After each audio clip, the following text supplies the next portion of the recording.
You are listening to This is Oklahoma, hosted by Mike Hearn, telling stories of Oklahomans and those that have made it their home.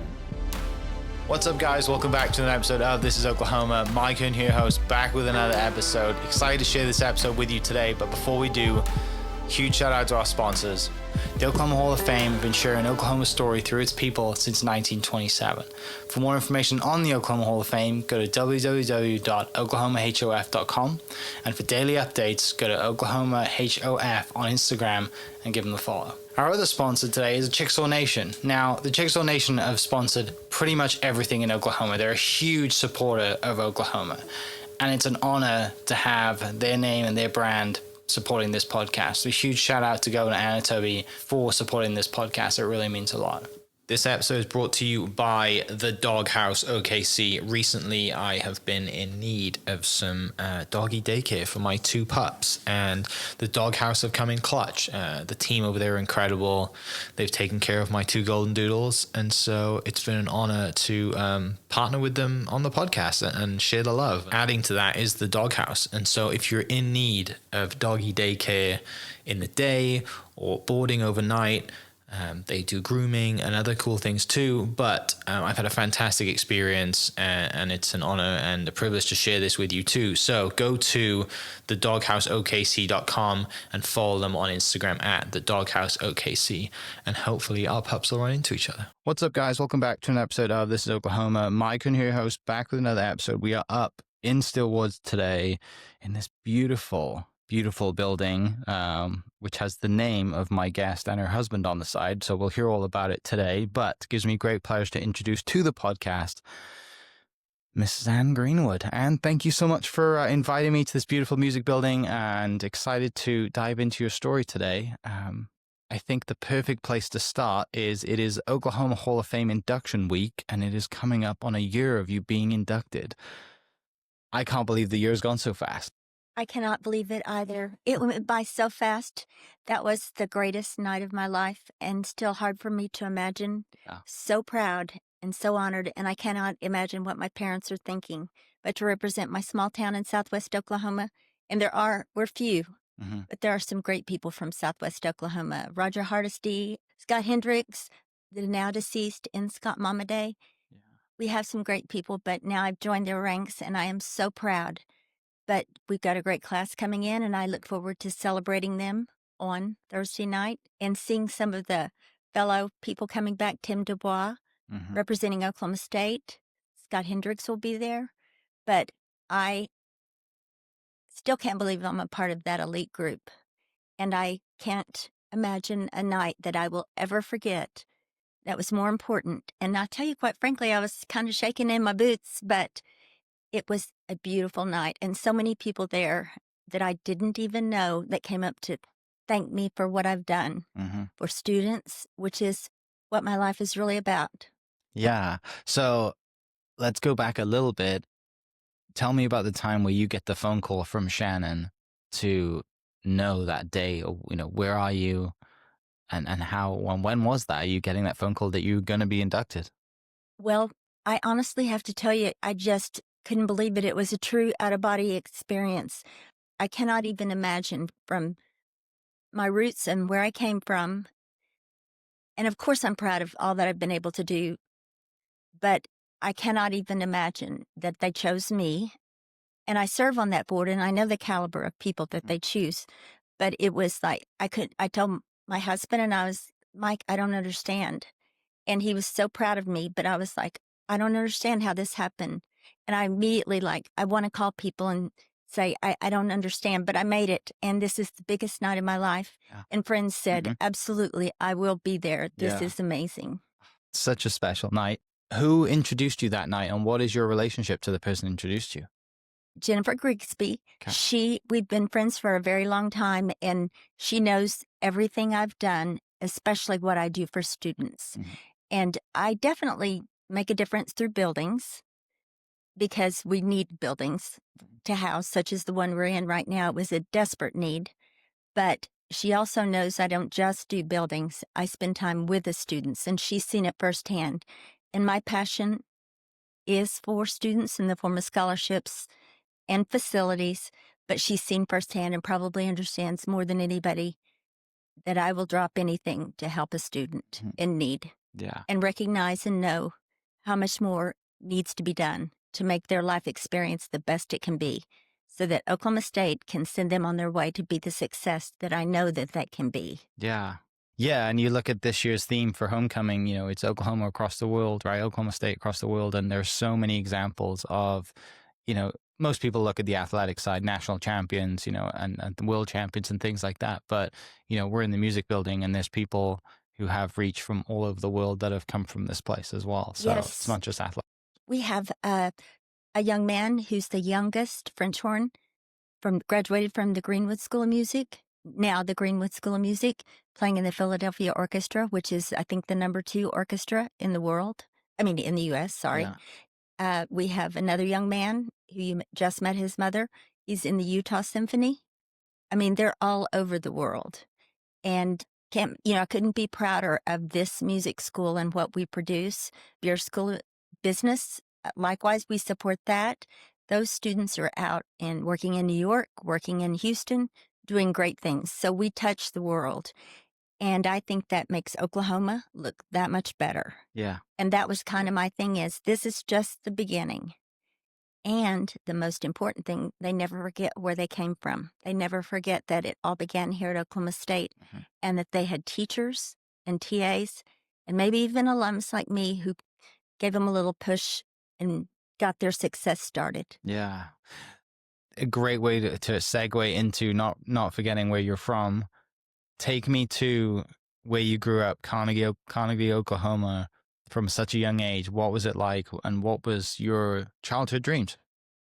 Well, it is a very small farm community, but a strong community of faith and support. And I learned from an early age that we always helped each other. And I do believe that I learned philanthropy at an early age. And I said it in my speech, we simply called it helping one another. All families helped one another. All families looked out for one another. We learned it in the church. We learned it in the schools. And so I learned it early from my parents and friends and teachers. And it was a strong community. Even though it was very small, we produced some remarkable people who've gone on to do great things in the form of ministers and teachers and professors. It's Roger Hardesty's mother-in-law was my third grade teacher. I mean, it's just all these connections. The Mama Days were great friends of my family. And it's a strong community, and I'm very proud of it, even though we're very small. And it's a tough life being a farmer. You know, it's hard work.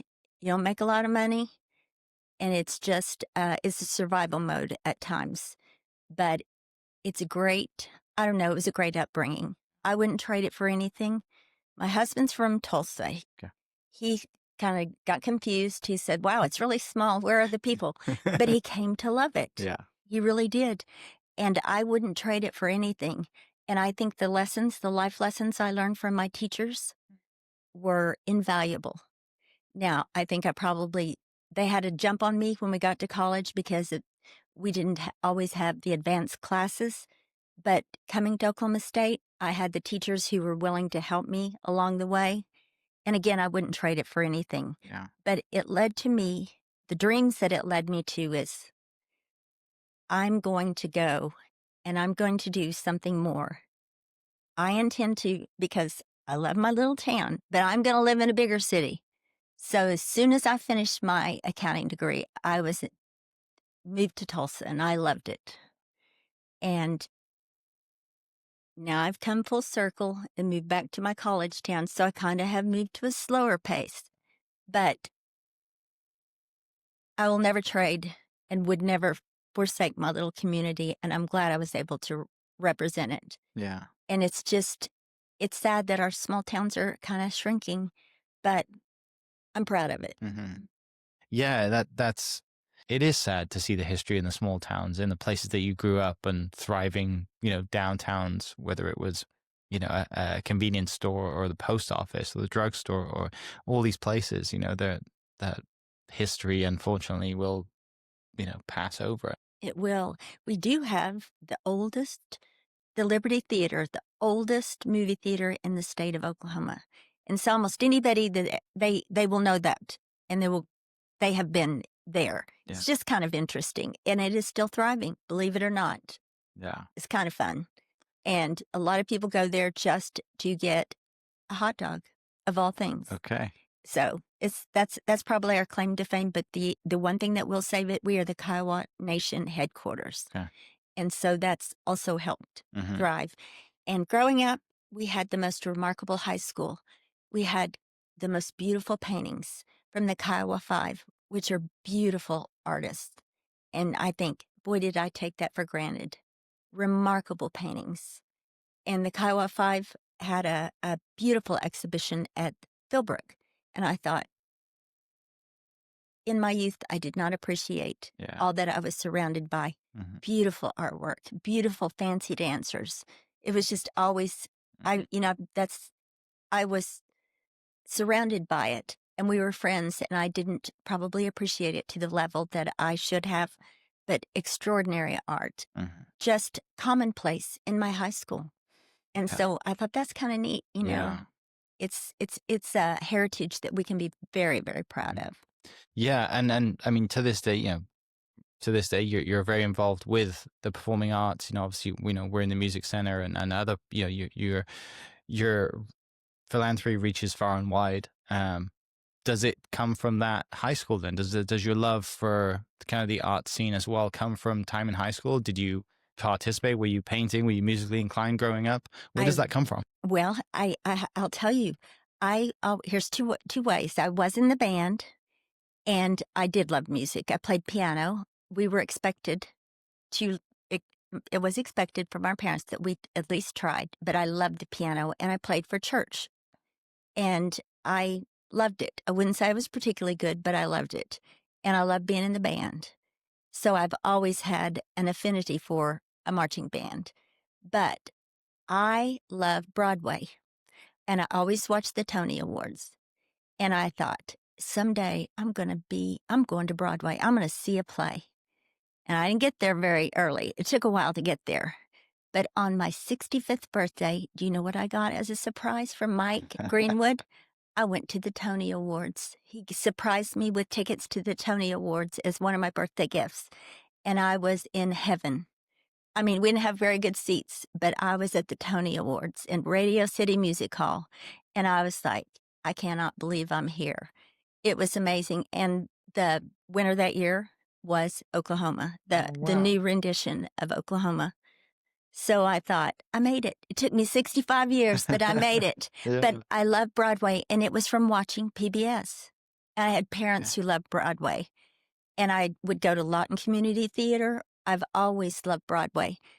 And I don't think you don't have to go to New York. But if you watch PBS or if you go to community theater, and I was halfway equidistance between Cameron and Southwestern State, they put on good plays at both of those universities. And we went to OCU, Lyric, whatever we could. Yeah. We didn't have a lot of money, but my parents always exposed us to the arts. We were huge readers. So culture was a big part of our home. I was most fortunate. Huge reading family. Yeah. And I believe that improves your intellect. And this is so crazy. But this is such nerds. We read the encyclopedias because we were just big readers. And we would just had a thirst for knowledge because we didn't have electronics. We just didn't have the gadgets that kids have today. But we loved, so that's the way we entertained ourselves. Yeah. But for me, that probably, I knew I would love Broadway. And my first play, I believe, was Will Rogers' Follies. And I fell in love. So I go to as much Broadway now as I can. Regional, here, anywhere I can. Yeah. I love it. And I'm lucky enough to have it right in my own hometown now. So I think it started at home, and my parents played back in the day, the vinyls, that's all we had. We played a lot of Rodgers and Hammerstein. They loved the old Broadway. South Pacific, Oklahoma. Yeah. Um, That's so down, fortunate. yeah, I was blessed to have. Now, was I good in the band? Probably not that great because we didn't have a lot of money, as I told you. The first sister, she played clarinet, so I had to. I got to play clarinet because I got the hand-me-down, but that's okay. Yeah. It worked out okay.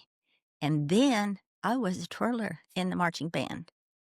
Not like the twirlers in the cowboy marching band, but I wanted to be a twirler, and so that's what I did. Yeah. That was kind of fun. It's watching the twirlers in the cowboy marching band is very impressive. Oh my They're gosh. amazing. Those girls are good. They were at the basketball game. Holy cow, they're good. I always go to them and say, they're remarkable. I was nothing like that, but I like to twirl. Yeah. But anyway, that's why I love the cowboy marching band, because I know how hard they work and not a lot of reward necessarily, not scholarships and all of that. Yeah. Going back to your childhood, what do you remember most about your parents? What are the significant memories that stand out?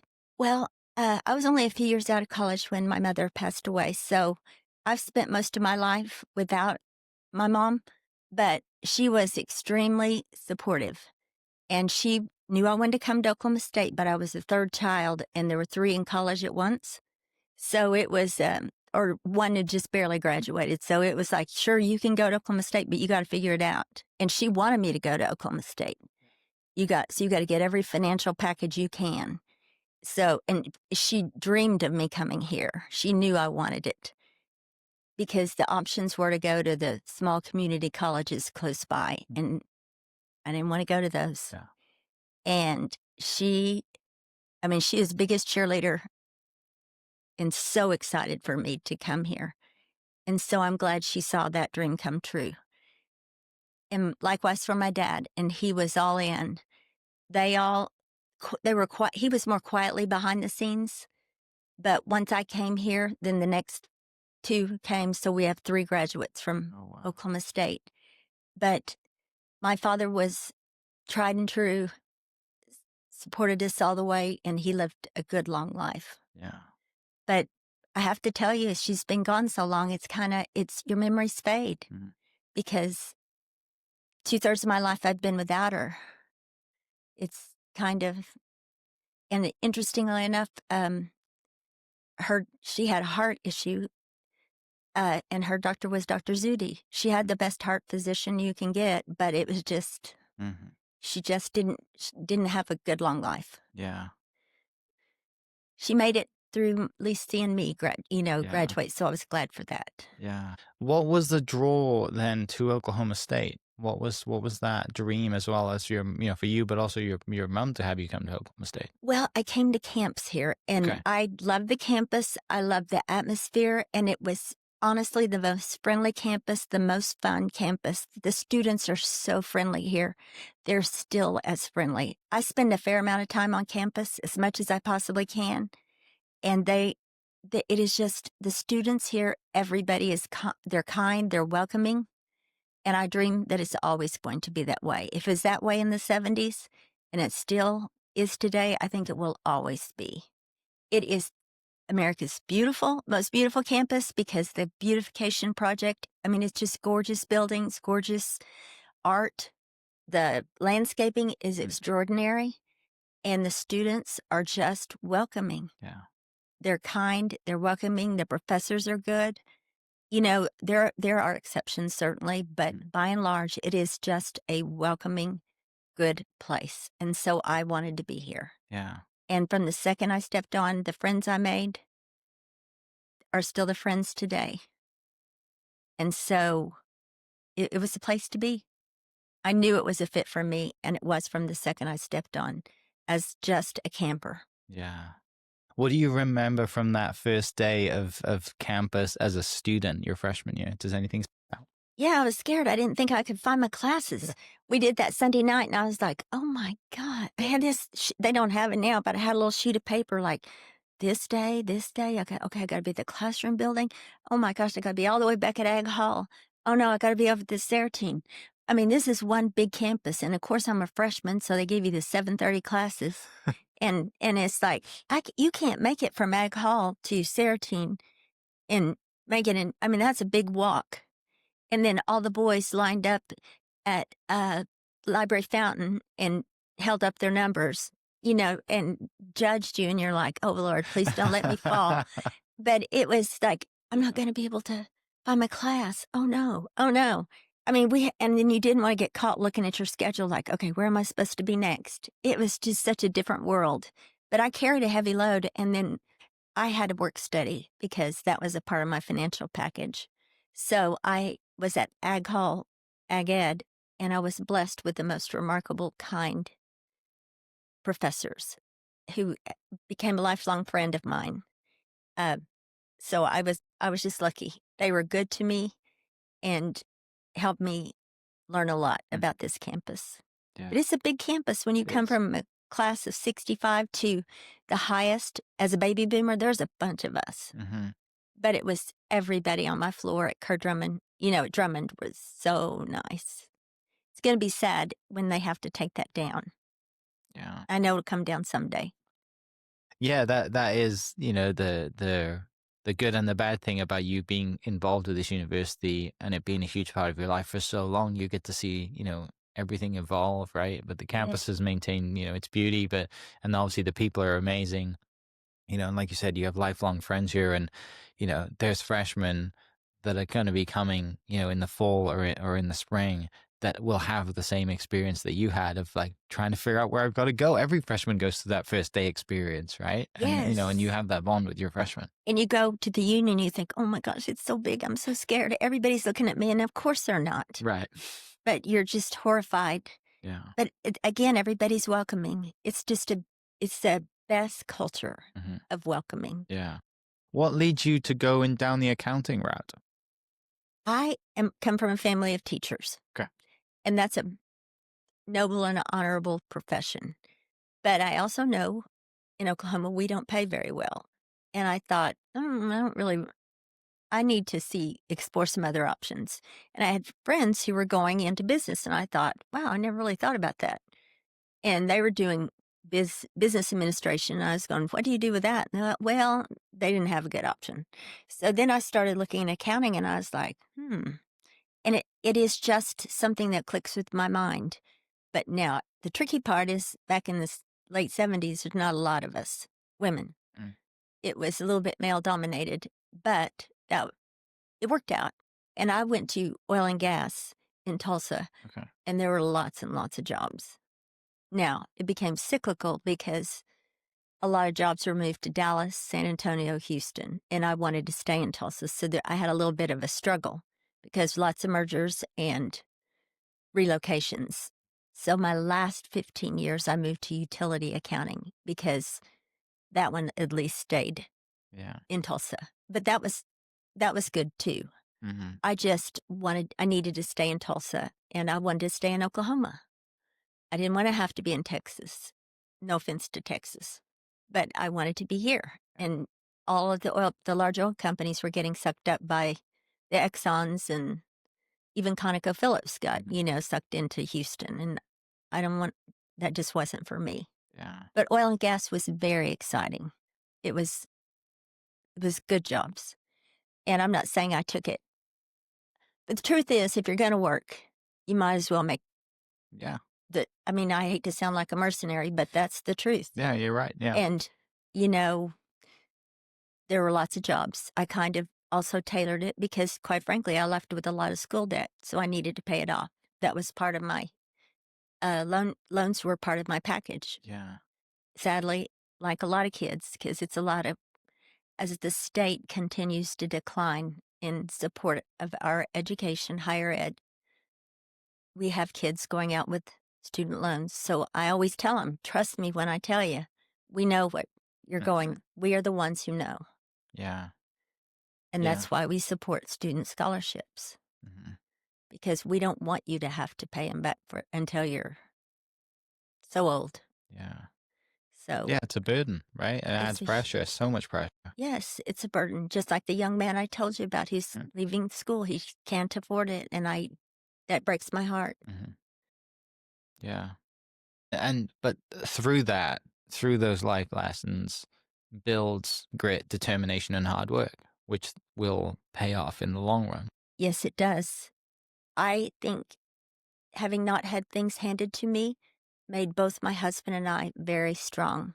And it makes us understand. And when we mentor students and they try to tell us we just don't understand how hard it is, they're talking to the wrong people. Mm-hmm. And then Mike will give them a lesson like, no, actually, I do, because he had a job in Stillwater where he had to go without the way our dorm food was. Mm-hmm. It went from 4 to 6. His job ended at 6. He didn't have dinner for a whole year because he couldn't make it in time. Yeah. And he didn't have enough money to Yeah. eat. So, no, and he really thought those were his darkest days. He thought, I don't belong in college. I can't do this. And think what a different world. We probably wouldn't, this building wouldn't exist. Mm. So, but he would tell you he learned how strong he really is. I think I learned by having to manage my time, but I wouldn't say I necessarily wish that on somebody. Yeah. So if I can make their life easier, I want to. Yeah. I really do. How did you meet Mike, and where did you guys meet? In Tulsa, later in life, we both had one of the young men that worked for him said, you really need to meet this lady. She really likes OSU. And, like you do. And no kidding, she likes OSU. So we would see each other, and then one thing led to another. And he had been divorced many, many years, and I just a few. And I kind of was like, when you're 40 or 38, 39, you're just kind of like, oh no, a little more cautious than when you're just a kid, because it's you recognize that marriage is not a fairy tale. But I really liked him a lot. And then one thing led to another. And jokingly, I told him I would marry him if he took me to Hawaii. and actually he did. Yeah. And he said, and I think we should just get married in Hawaii. So we did. So we got married on Maui. And that's why it's so special to us. And that was coming up this year, or 2026, 32 years. Wow. My family kept saying, we're waiting for our plane tickets. And I said, I think you're going to have to keep waiting because this is just us. And but we just connected. And it's not that I didn't, it's just that you take life more seriously. And I was like, oh, I got to get this right. Mm-hmm. But we are a perfect fit. We're nothing alike. We're very different, but I think I temper him and he me. Yeah. We really are. You don't need to be alike. And in fact, I think if you're alike, it probably isn't good. Mm. We're a very good complement of each other. Mm-hmm. And I think I soften him in a lot of ways because he's very driven. Okay. And he tries to make me into that mold, and it doesn't work. And I think I make him relax and enjoy life a little bit. So, and I think I have taught him the importance of giving back even more because he's just like, but we got to make sure. Well, obviously, if we all knew when we were going to die, we could just plan. But he's finally learned, and he's not even, he's the most generous man in the whole world. He gives and gives and gives. But coming from very humble background, you always think, well, should I not? It was a little bit of a leap of faith for us for the first time. Yeah. But he got it, and he got it quick, and he saw the difference we can make. Yeah. Giving is at any scale is, and people who, whether you give $10 a week at church or you've given $1 million, that feeling you get when you contribute, when you help somebody out, it is infectious, and it makes you feel, it almost makes you feel better than the person or the organization receiving the money. And when you have that ability, or like you said, that deep upbringing from your family, or the community was always giving something. Maybe it wasn't monetary, but it was food, it was their time. When you grow up around that, and you get to share that with others. And also, you might not see the impact of giving in front of somebody, and they've got to grow up and seeing the way that you have, right? You grew up and saw other people help you out. Some of those people never lived to see the impact that you had, but they had a huge impact on you. And that is the other thing, when the ripple effect that goes out when people grow up here and they're on the receiving end of yourself and Mike's generosity and everybody else at the university that gives.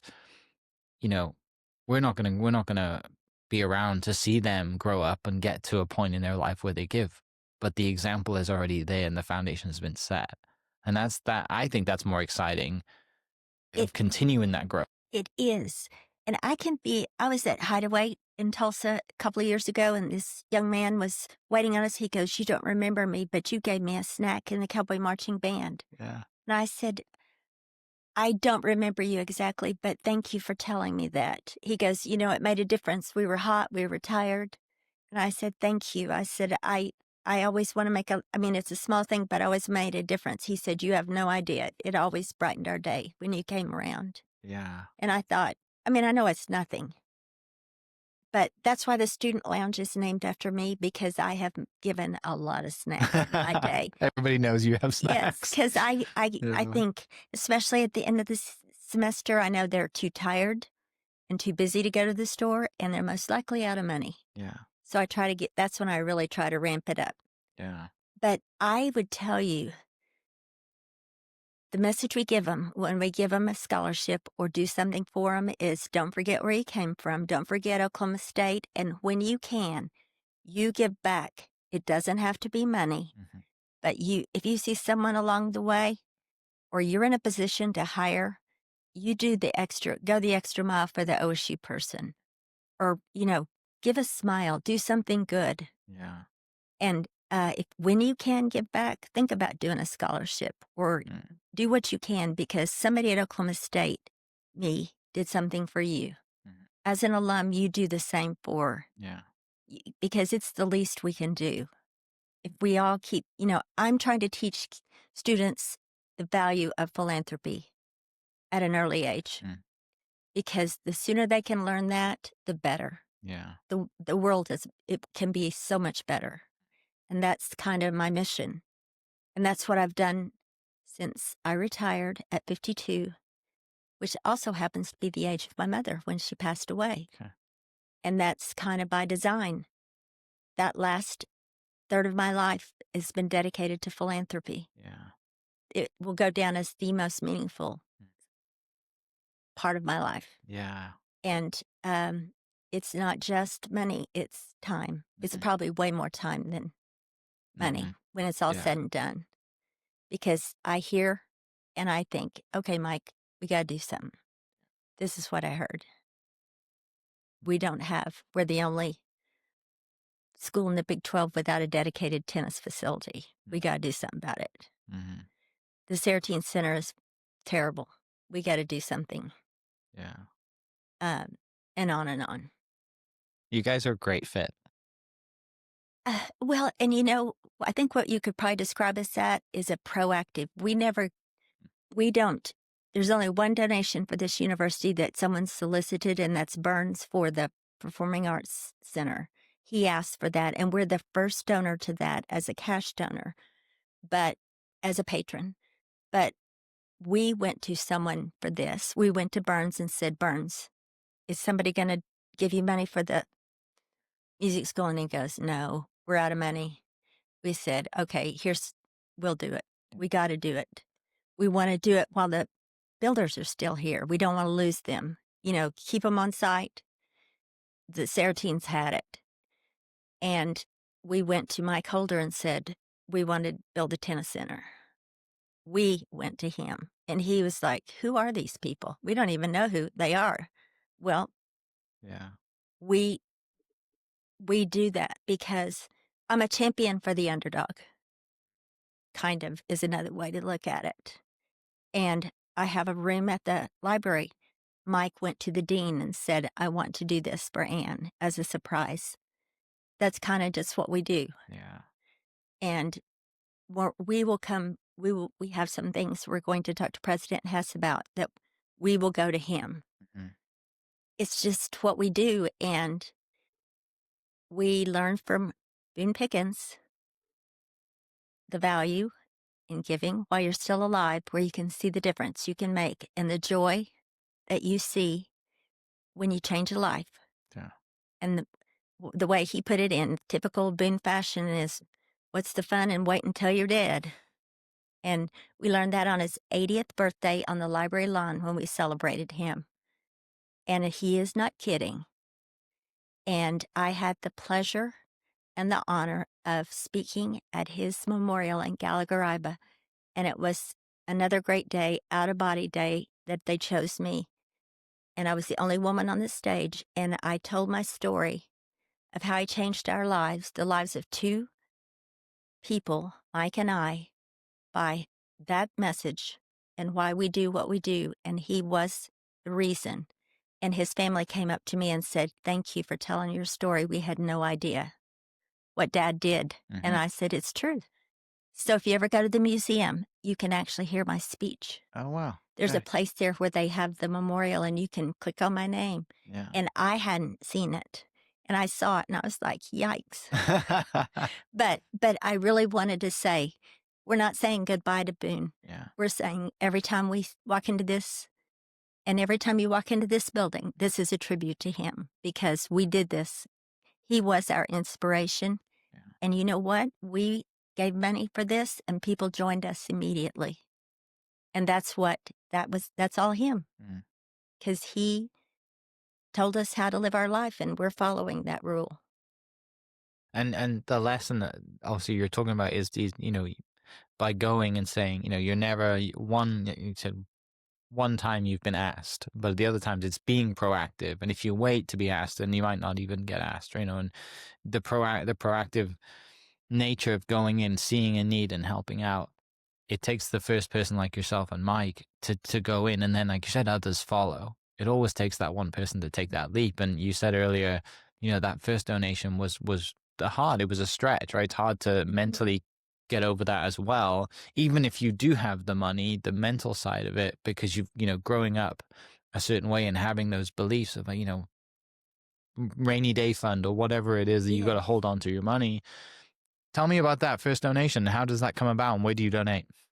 The first big Yeah. donation was the tennis center. And it was kind of like, oh, dang, I don't know. But I really wanted it because I'd watched so much tennis at the Colvin with my dad and he loved it. So that tennis center is largely dedicated to Joe Morris, which is court number 1 court, center court outside. Court number 2 is me. And I always tease the players and say, you don't lose on court number 2 or court number 1, please. And my dad loved tennis, and Coach Wadley was so kind to him, and he watched so much good tennis. Players were good to him, and I thought, when we came back and we were watching tennis, I thought, this is nuts. We can't build a fan base. It's getting too cold. It's getting too windy. We have to go play at a country club in Oklahoma City. I think it was the Greens, or we have to go to Ponca City and practice twice a day. And Burns Hargis told us this makes him a nervous wreck to have athletes on the road twice a day, or to Tulsa, who was kind enough to share their facilities. And so I thought, this is crazy. And so I said, should we, what can we do about this, Mike? And he said, okay, we're going to do it. This is how much. And I was like, oh. But then I thought, okay, I want to do it. So we went to Karsten, had our meeting, and he's going, I wanted that spot. I wanted to be front and center, part of the athletic village, because the students are internationals largely, and they don't have cars. So I wanted life to be easy for them. I wanted international students to be able to walk as fans, the whole bit. And it is in a strategic location. It's a beautiful location. But it was a little bit of a holy cow. This is scary. But the day we opened it and the tennis players got to play on the indoor facility, it was like Christmas Day, and to see their joy and how beautiful it turned out, it was worth it. But it was coming from our backgrounds, it was a little scary. But the joy, it was just to see the difference you can make. What he said, what's the fun in waiting? If we'd waited to do it when we were gone, we'd have not seen any of that.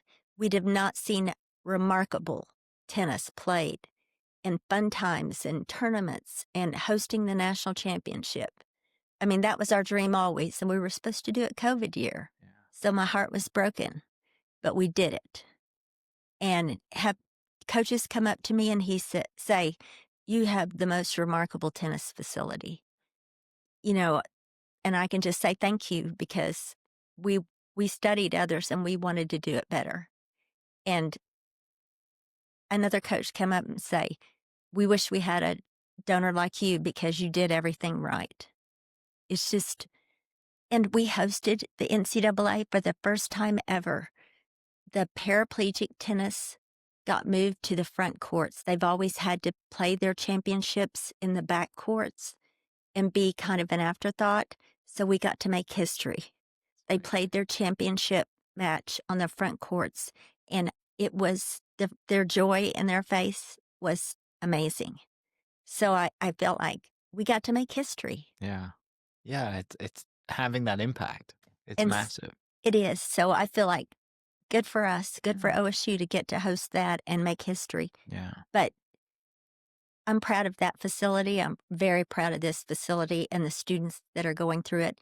And our music industry awards, music industry education department, 4 years in a row, Billboard magazine top 10 music industry program, 4 years in a row.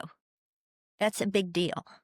It's a huge deal. Yeah. I mean, if we got to make it 5. Yeah. So, I mean, and it's largely because of that studio. There's 10 in the world.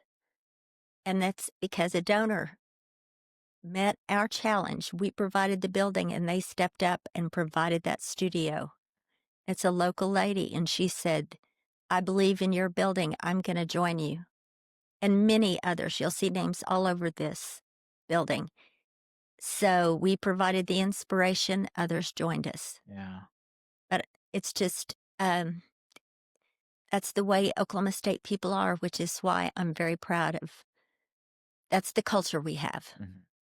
And the people that believe in the arts and believe in our students. Yeah, because it is, when you think of donations, most people, their first thought is athletics. They think of donating to tennis or golf or football or basketball. They unfortunately, generally people think of the arts as the afterthought. However, when you think of the performing arts here, you got the McKnight Center and this studio and the amazing things that come out of this school.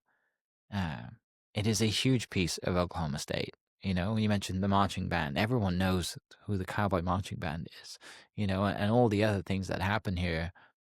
But like you said earlier, it just takes one to start, and then you have this wonderful lady from in town who wants to match or help in, and then collectively the culture takes over, and you have multiple amazing facilities across this university. And the remarkable thing, they warm up, the choral or the symphony, they warm up here, walk down the hall, and go perform in the remarkably beautiful Performing Arts Center. I mean, they don't have to. I mean, it's just that's what's so beautiful. We're connected, and that's why we couldn't let that opportunity pass. And that decision came on a car ride from our house. We were going to meet with Burns on something else, and I said, Mike, it's not going to happen. They don't have enough money. And he goes, do you want to do it? And I was like, about to stroke out. Like, I don't know. And he goes, we can do it. Let's just talk to Burns. And I said, okay, let's do it.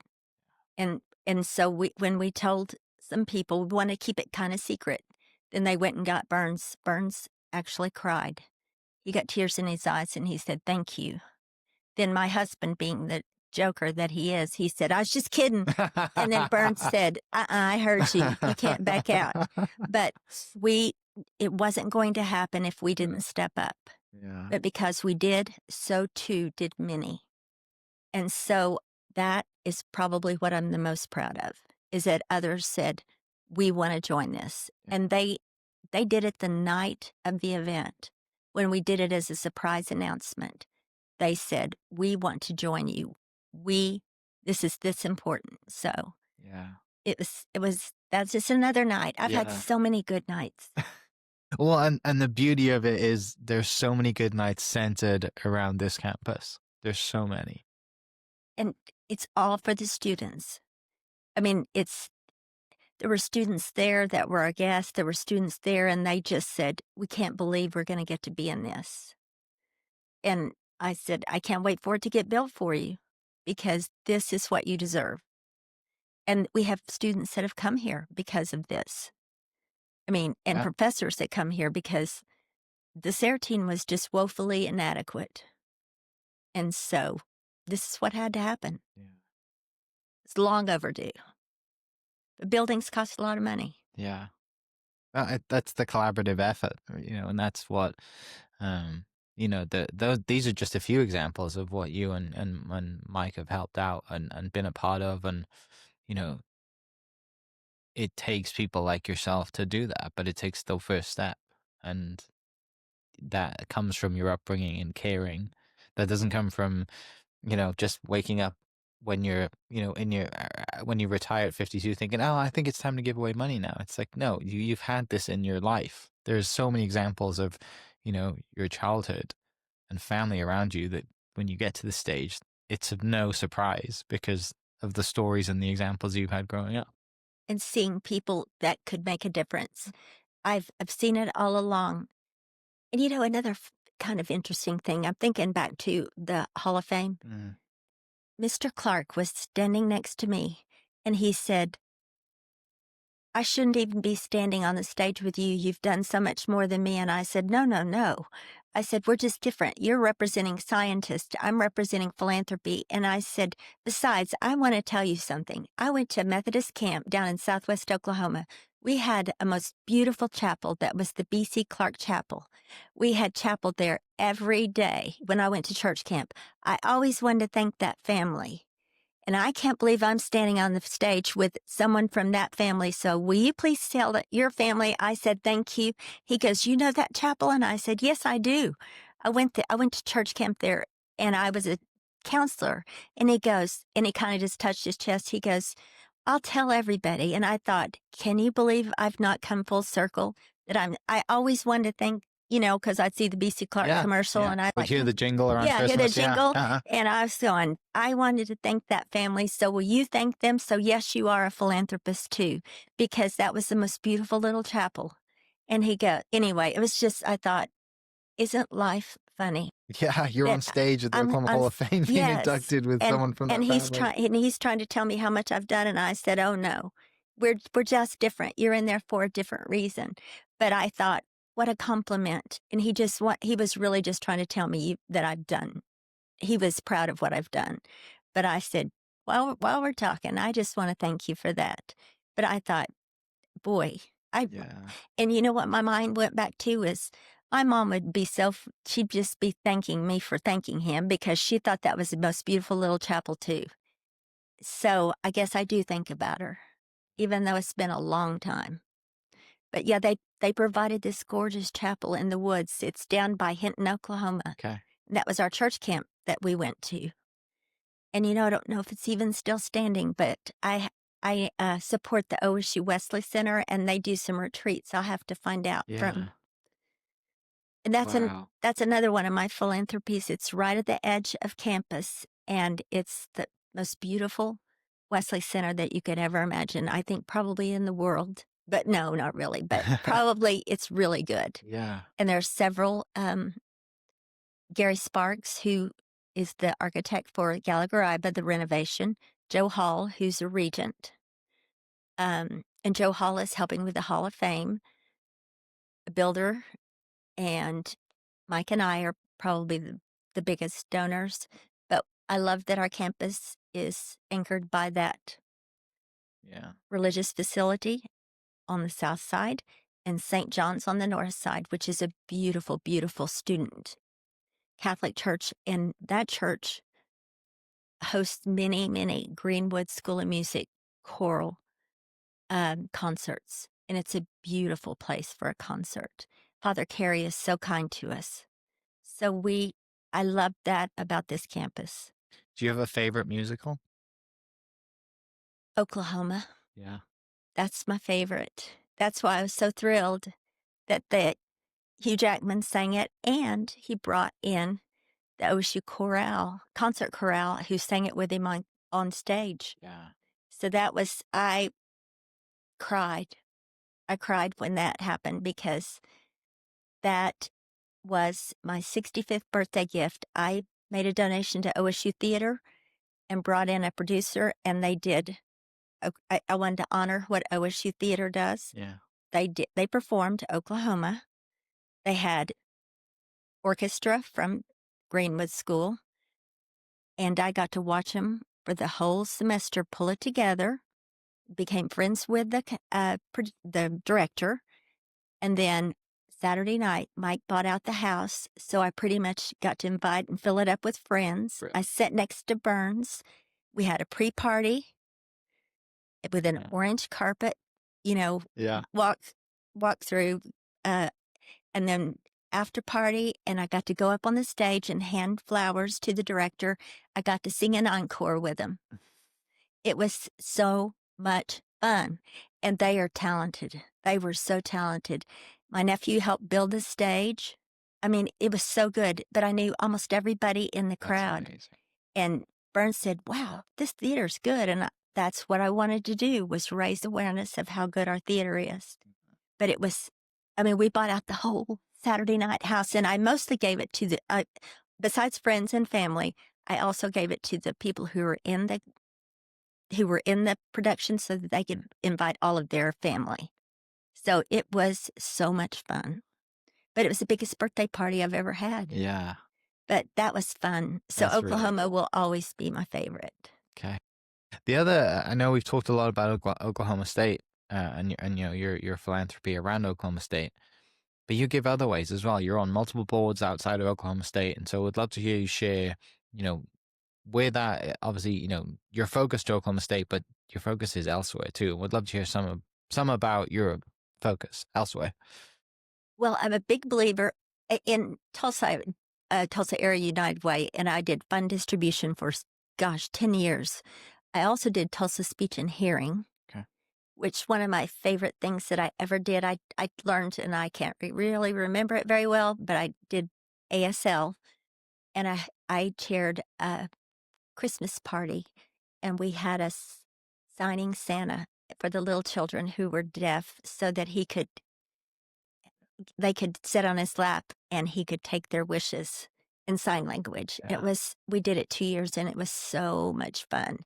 I can sign just enough to be dangerous, but those little children were so cute, and to be able to give them gifts and let them have a signing Santa Claus was so much fun. So I believe in Tulsa Speech and Hearing. They do great things. And then I still do work with now it's United Way, Payne County. Okay. Also, Payne County Youth Services, which is children at risk, and they have a shelter. And I also do Oklahoma Hall of Fame, and I've done 6 years, so I'm getting ready to cycle off on that. And of course, they do great things. And I recently am joining OMRF. Okay. And I'm very excited. They do great things. And I've followed them along through the MS Society. But I'm very excited to be joining that board. So I can't really tell you a whole lot about it, but I've taken the tour now 2 times and know Dr. James. I think that that's going to be extremely rewarding. I don't know which area I'm going to land in, but I'm thinking it's probably going to be philanthropy. But as you know, they do incredible work. Incredible work, yeah. And what committee I land on, I'm not certain of, but the important work that they're doing and the areas that they're going to expand on and expand in, it's needed. Yeah. Rural health is tough, especially for people with RA and MS, a family member with MS, and it's a tough disease. And I know a few people on the board, and they find it to be incredibly rewarding. So I'm very excited about that. I know we could sit here for hours and talk about the stories, the people impacted. There's so many, and I wish we could sit here and for days, because I've got to listen to you chat a few times, and we've met a few times now, and I'd love to hear your thoughts on what the keys to your life have been, the keys to your happiness, and talk more in a broader aspect of, you know, the lessons that you've learned giving, the lessons that you've learned growing up. And if somebody's listening that might be in college today, what are your keys to your success? What are the keys to your life and living a, successful, happy, fulfilling life for yourself in your experience? I think the keys to success are looking further outside than just yourself, trying to see the big world because you can get bogged down, especially in college, only focusing on yourself. Look to the big world, give where you can, even if it's only time, so that you can learn the philanthropy, how important it is, the importance of philanthropy, how it can change your life. Give some money if you can. Start young and make a difference and realize that difference you can. Change the world in small ways that will become big ways. Never ever forget where you came from. There are people in your life from high school, family, parents, aunts and uncles, teachers in high school and especially in college, and even friends who have shaped you and have made you who you are. Don't ever forget them. Honor them by being the best you can be, always being the best you can be. You will make mistakes. Move on. No regrets. Move on. Learn from them and, be the best, move on. Learn from them and keep moving ahead. Be as genuine as you possibly can. And if you can, try to know this important lesson. I believe from my faith that giving makes you richer, not poorer. I know it doesn't make sense to you, but I am old and I know this. Giving makes you richer, not poorer. And I do believe also, and I won't get this right, but I believe in the Wesley principle, which is do all the good you can in all the ways you can, for all the people you can, as long as ever you can. And I didn't get it completely right. But if you live your life like that, it will all come back to you. And the keys to happiness is, boy, let the little things go and try to focus on the good things in your life because there are so many good things and every day is a celebration because it goes fast. And I can't believe that I'm the age I am. I am fast approaching 72 and I don't know what happened to it, where it went, but every day is a celebration and there's much good to be done and I've got more to do. And you've got a whole lot to do in your youth, so don't miss out. Yeah. What are you excited about coming up for your future? What are you excited to give maybe in other ways or to help or to teach? A lot of your story, is around education. It's one thing I keep, your parents being teachers and whether it's giving towards education or just educating others yourself and you and Mike and doing that. What are you excited about that's coming up? What are you excited to work on and to do? Continuing to mentor students. Okay. Got a whole new group coming in. Still have one that's in a master's program. Learning to be a better mentor. And I'm excited. We have a new campaign coming up, raising money for Oklahoma State. I'm excited about the new vet med school and where that might go because it's a remarkable school. And I want to take it up to the new level. I mean, not only is it going to be, our professors are wonderful and we have taken animals to to those vets and they are so good. So we need to compensate them accordingly and get them up to where they deserve to be. I'm excited about continuing to grow the music school. I'm excited about getting a 5th year of music industry. I want that award. And probably for us personally to continue to travel a little bit. We're lucky enough to have a home in Maui, and I like to spend time there, and I do a lot of volunteer work there with our church, and we might actually get it rebuilt after the fires. And we had the opportunity to go to a Tongan, members of our church, Lahaina United Methodist, a Tongan farewell dinner, and it was so touching. They are the most pious people, and a lot of it was spoken in Tongan, but the songs they sang, and the gentleman that they were saying goodbye to us, he sang a Samoan song as a farewell. It was the most touching. I don't know. I don't know how to describe it. They welcomed us and made us feel honored guests. As honored guests, I want to spend more time with them to go to some more of their ceremonies. I really embrace the Hawaiian culture, and maybe it's just completely sentimental because that's where we got married, but it's when I die, that's what my heaven's going to look like. I think I've told you that before. I love the ocean, so I hope to spend more time there, and I hope that I get to spend a little more time in New York, and I hope Broadway comes back a little bit better, and maybe travel with some of the students. Yeah. I haven't decided where. They're going to Seoul, Korea. I've been to Japan. Okay. But Korea is a little, I'm not sure. But probably students. I need to spend a little more time with students. I need to be a little bit better mentor. Yeah. Brilliant. And that's a lot of time. That's a lot of time. And one thing that I'm sure you're very aware of is there is always more to be done. There Always.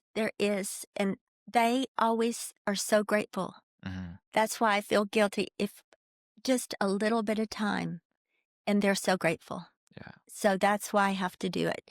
When you think you can't do any more and you spend a little time with them, then you think, this is why I'm doing it. Yeah. It's very rewarding. It is rewarding. Mhm. Do you mentor students? I don't know. I have not. I haven't. I should, because I haven't. Back to needing to be proactive. I've never been asked to, and so that's why I think, I should put myself forward and see if anybody would be interested. You really should think about it, Yeah. because there are students that don't have a significant adult in Mhm. their family, and they will listen to an adult who's not a parent or teacher. Yeah. So much better than they will listen to. I mean, Yeah. they need a role model. Mhm. And you can do it by text, you can do it by phone call. Okay. They're in desperate need of more mentors. They really are. I think everybody should do it, and it's a huge push for the campaign Yeah. because they need adults who are willing to do it. Mm. I encourage everybody, and you think you're going to change their life, but the life that's going to be changed is yours. And that is the message I can tell you with all my heart. It will change your life. Yeah. It's amazing. Last question, something fun. Thanksgiving is coming up. What are you making for Thanksgiving? What is your specialty for Thanksgiving dinner? My specialty is I'm going to be in New York because the parade goes in front of our apartment. Brilliant. So I'm going to be watching the Macy's Thanksgiving Day Parade, and then we're going to Morton Williams, and we're carrying out Thanksgiving meal because my husband doesn't eat chicken. Okay. Nothing with a beak or a bill. He's a very, Really? he's a very, he has a delicate palate. Okay. Is what he would tell you. Okay. And then we're going at 5 o'clock to the Rockettes show because the Rockettes are 100 years old. Wow. So it's going to be a very special, and I love Santa. And when Santa comes out, I cried because I love him. Yeah. He is so good, and I love that show. And then we will go home, and Mike will have street meat because he loves halal food. Okay. And I'll go back to get more leftovers because that's what you do. Absolutely. And then we get on the early plane and head home because we got one more football game. But it's our tradition to spend Thanksgiving week in New York. Okay. And the tree will be up, but it won't be lit. And I always see the cord, and I always say, Mike, just go there and plug it in. Go plug it in. Come on.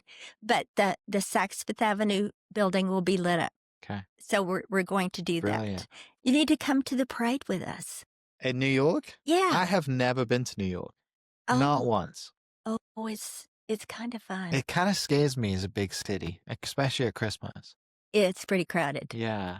Well, we just know when it's going to come, and we go down, and then we do a step ladder, and I lean against the building so I can see over the people.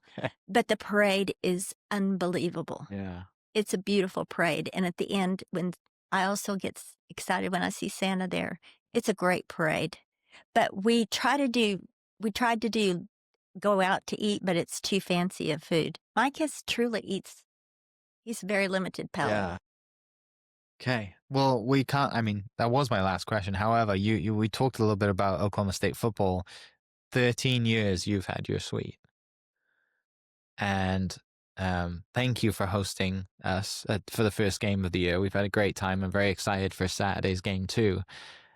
You love to host. You were telling me last week that you will be there 2 hours before it opens to set everything up, and it's not just the game, and it's the community and the people that you welcome in. So you have a deep love of hosting as well. I do. I love that suite. I love. You've seen the decor. We made it very welcoming. It's us. It's all things that are important, although I need a picture of the music school in there. That's the one thing I don't have. Yeah. I make it very, it's us. It's got everything in it that is, it's homey, it's comfortable.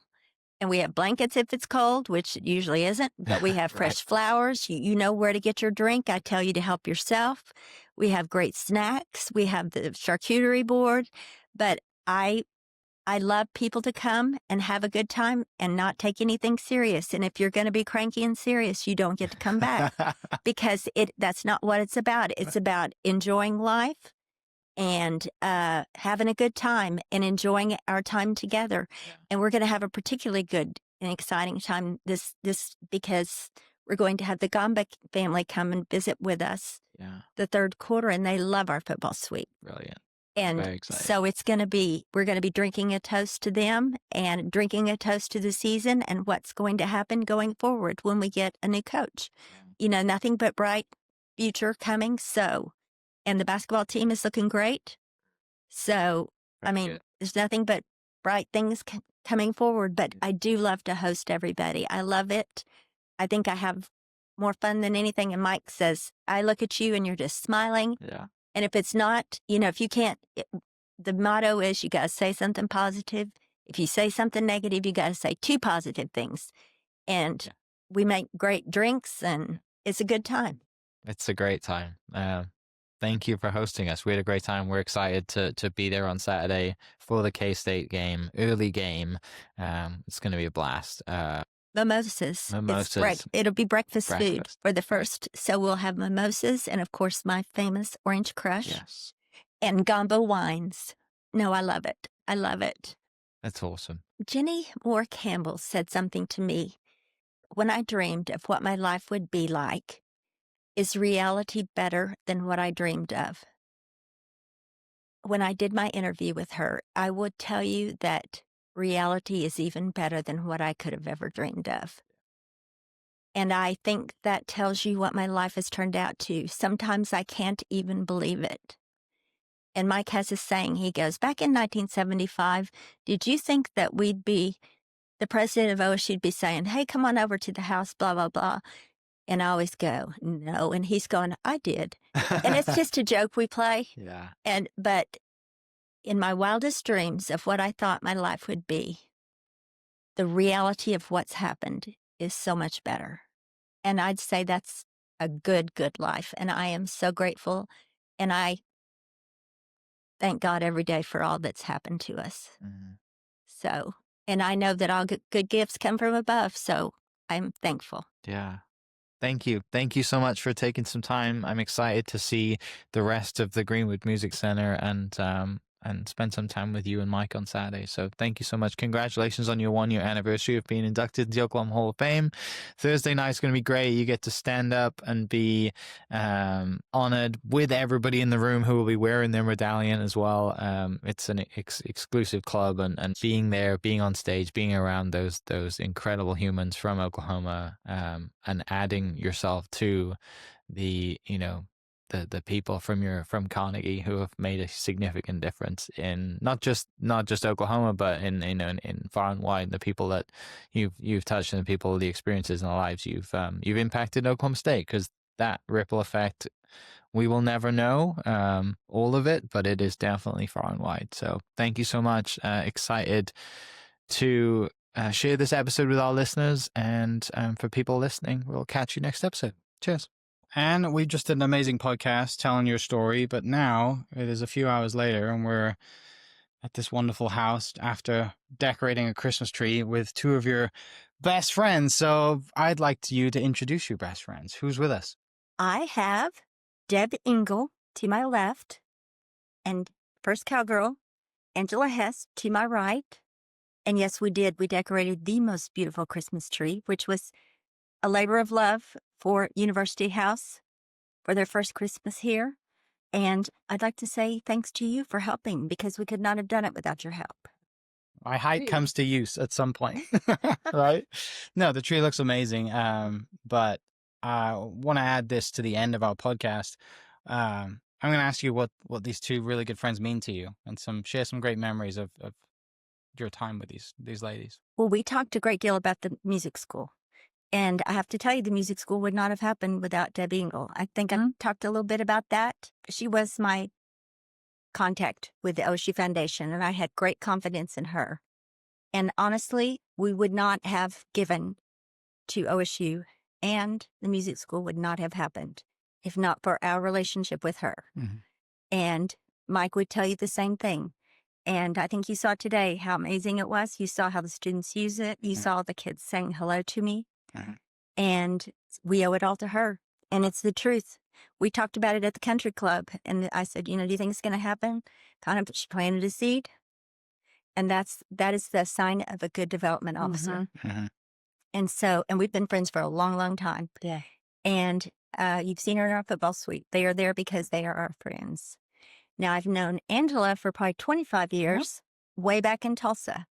And so when they came back to here, to the mothership, to be president, we could not have been happier. We had them at our house immediately and said, we could not be happier.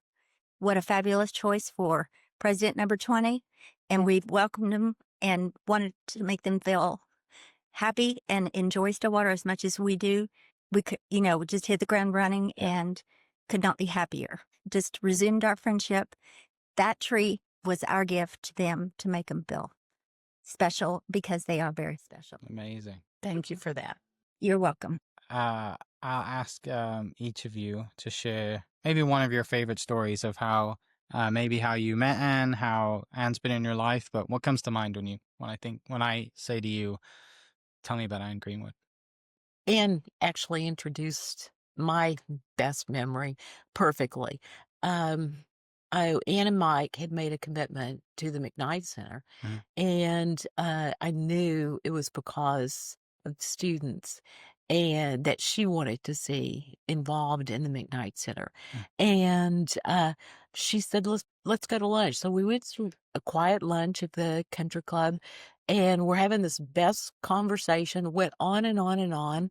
And she just wanted to know, tell me about these designs that, what's connected and to the McKnight Center, what's going to happen there. And I said, well, we're going to do the McKnight Center. That's for certain. But until we get a commitment, we won't go forward with the music school. But when we do, we will. And we have other commitments to the music school. And we talked about that, about, what it would mean to the students and how the program had grown, all kinds of things like that. And I'll never, ever forget walking to the car, and Anne kind of turns around, grabs my arm and says, let's not talk about this to anybody, but don't do anything more with the music school, because I think that's what we're going to do. And I just sat there. I didn't know what to say or do. I was in total shock. We hugged. We went our ways. I got in the car. I think I cried. And finally, I called my boss, and I said, you're not going to believe what just happened. I don't know, when or what's going to happen. And it was just a few weeks. Then later, we were all called to Burns' office, to the conference room. And honestly, I thought they were probably going to support something with the students. And they said they wanted to do the naming gift to make it go forward. And there again, I mean, it was just like, wow. I was just, they did it for the students, and that was evident. And it just moved me so much how generous they are and how much they care. Wow. We do go back about 5 years, back to Tulsa when Jim was chief operating officer at the OSU campus. With Gary Turnipole. With Gary Turnipole, and Marlo Duffy was in the foundation. And she actually introduced Jim and I to you and Mike. And we started just getting acquainted with each other, went out and had some dinners together. And we were always just taken back by their kindness and their big hearts for anything that they do. Anne and Mike do not go in halfway. They are all in with whatever they do, just like this Christmas tree today. This has been a huge transition for Jim and I in a very short period of time. And Anne was so generous to say, I want this to be a really special Christmas for you all. And as you can see by the tree in the living room that you helped put together, it is amazing. But that friendship, Anne and Mike left Tulsa and moved to Stillwater. And so we had some years where we really didn't see each other. But when we had the opportunity to come back to Stillwater, Mike and Anne were actually our neighbors in our little rent house when we first got here, which was amazing. And we literally just picked up where we left off. It was like no time had passed. We picked up right where we left off. And we just have such an affinity for Mike and Anne, not even just for all of the gifts that they give, and they don't expect anything for it. Their generous hearts are such a lesson, I think, for all of us. Yeah. They don't sit around and look for accolades for what they've done. They do it because of the generosity in themselves.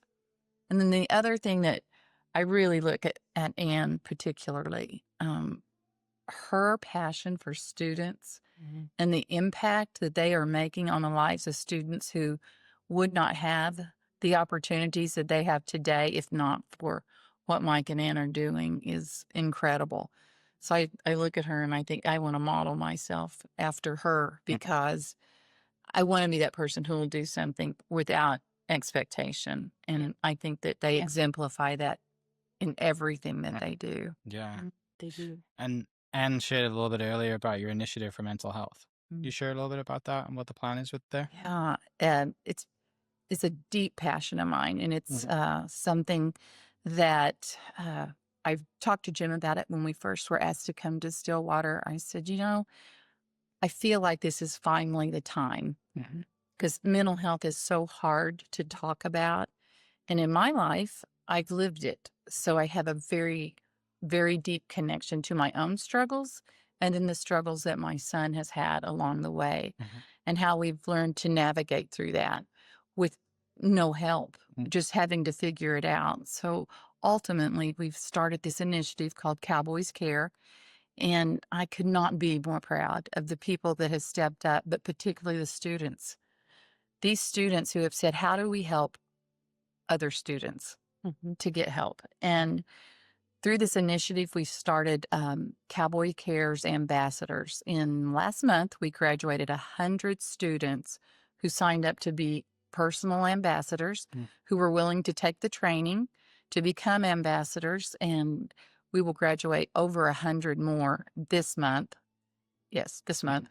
And it's really growing. And we are hearing from parents how much they need this, not only for their children, but for themselves, that they can have the confidence that when they bring their children and drop them off at Oklahoma State University, that there are resources available to them.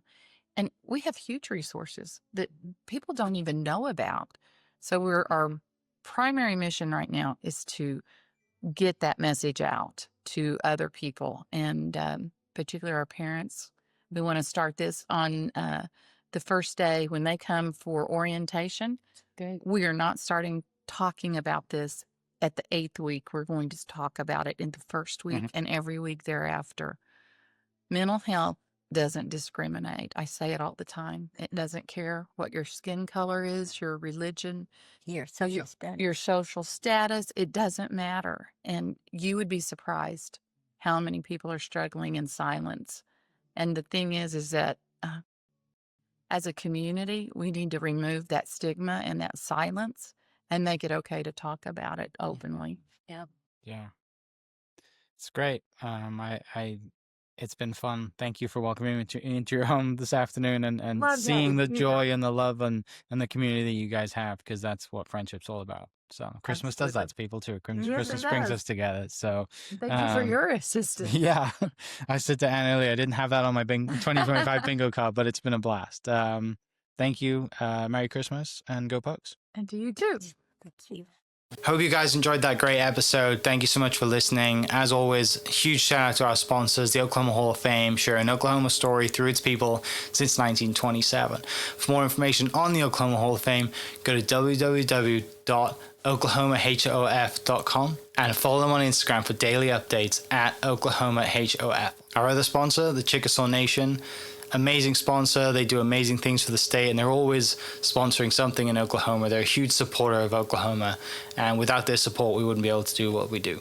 This episode is brought to you by the Doghouse OKC. Recently, I have been in need of some doggy daycare for my 2 pups, and the Doghouse have come in clutch. The team over there are incredible. They've taken care of my 2 golden doodles, and so it's been an honor to partner with them on the podcast and share the love. And adding to that is the Doghouse. And so if you're in need of doggy daycare in the day or boarding overnight, they do grooming and other cool things too, but I've had a fantastic experience, and it's an honor and a privilege to share this with you too. So go to thedogHouseOKC.com and follow them on Instagram at thedogHouseOKC, and hopefully our pups will run into each other. Thank you for listening. We are inspired by those around us and hope that you are too. Make sure you subscribe to this podcast on your favorite podcast platform and leave us a review so we can keep telling your stories. For more great Oklahoma content, follow This Is Oklahoma on Facebook and Instagram.